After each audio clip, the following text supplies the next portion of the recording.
of the night said, "If a man has any greatness in him, it comes to light, not in one flamboyant hour, but in the ledger of his daily work."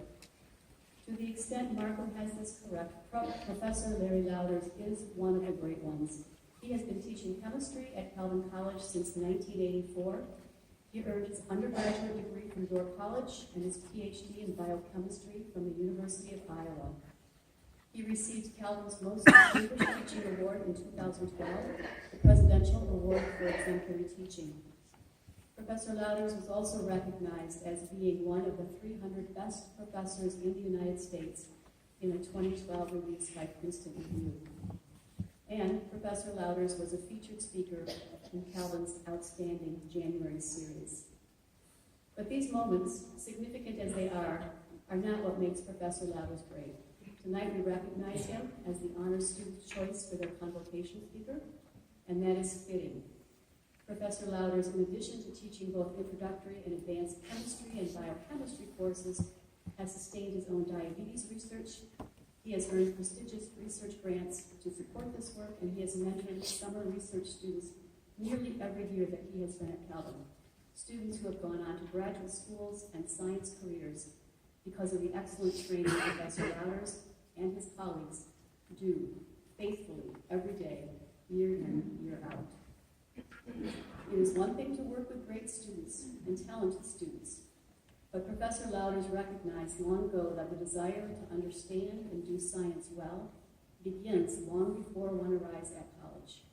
His summer science camps for kids are now 22 years old, and his popular chemistry demonstrations have been going on for 30 years.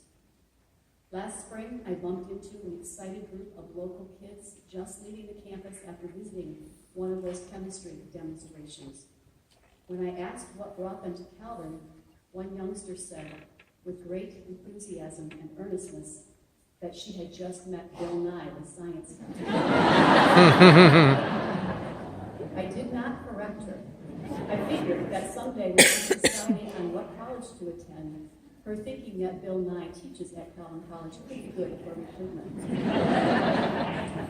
So in the ledger of his everyday work, in the summer chemistry camps and chemistry demos, in the intro classroom with beginning chemistry students, in the advanced seminar with majors, in conversations with students about Christian faith and learning, in the research lab with graduate-bound students during his office hours, in whatever service his colleagues or the college called him to do, which is a lot. Professor Louders' diligent, faithful, competent, and kind way of working with all of us embodies the best of Calvin faculty. Before turning the podium over to Professor Louders, I would also like to introduce our honored student speaker, Laurel Youngquist. Our student speaker is from Richfield, Minnesota. Laurel is a French major and graduating with honors in French. After she graduates, she will be attending medical school at the University of Michigan. With just those few sentences, you can deduce that Laurel is smart, diligent in her studies, well-rounded, and intellectually curious.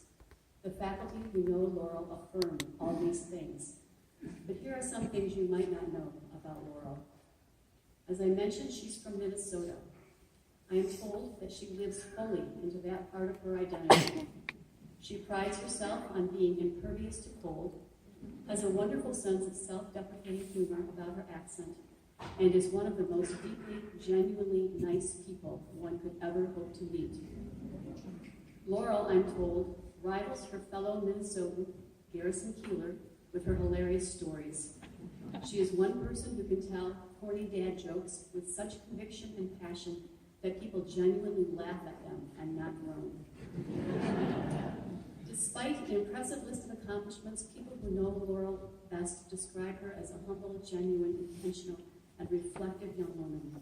In 2014, Laurel's last year as a teenager, she considered what she could do for others before she crossed into her 20s. She set out intentionally to run a total of 500 miles in that year to increase awareness of and financial support to combat human trafficking. I must say that I do not know too many people who contemplate how best to transition to their 20s by serving others. So Laurel truly lives out the mission of Calvin College to think deeply, act justly, and live wholeheartedly. by employing her considerable gifts in service to others in ways small as encouraging a classmate who's having a bad day, or as large as pursuing a career dedicated to bringing medical care to underserved communities and to individuals whose voices are seldom heard. Please join me in welcoming both of these speakers to the podium this evening.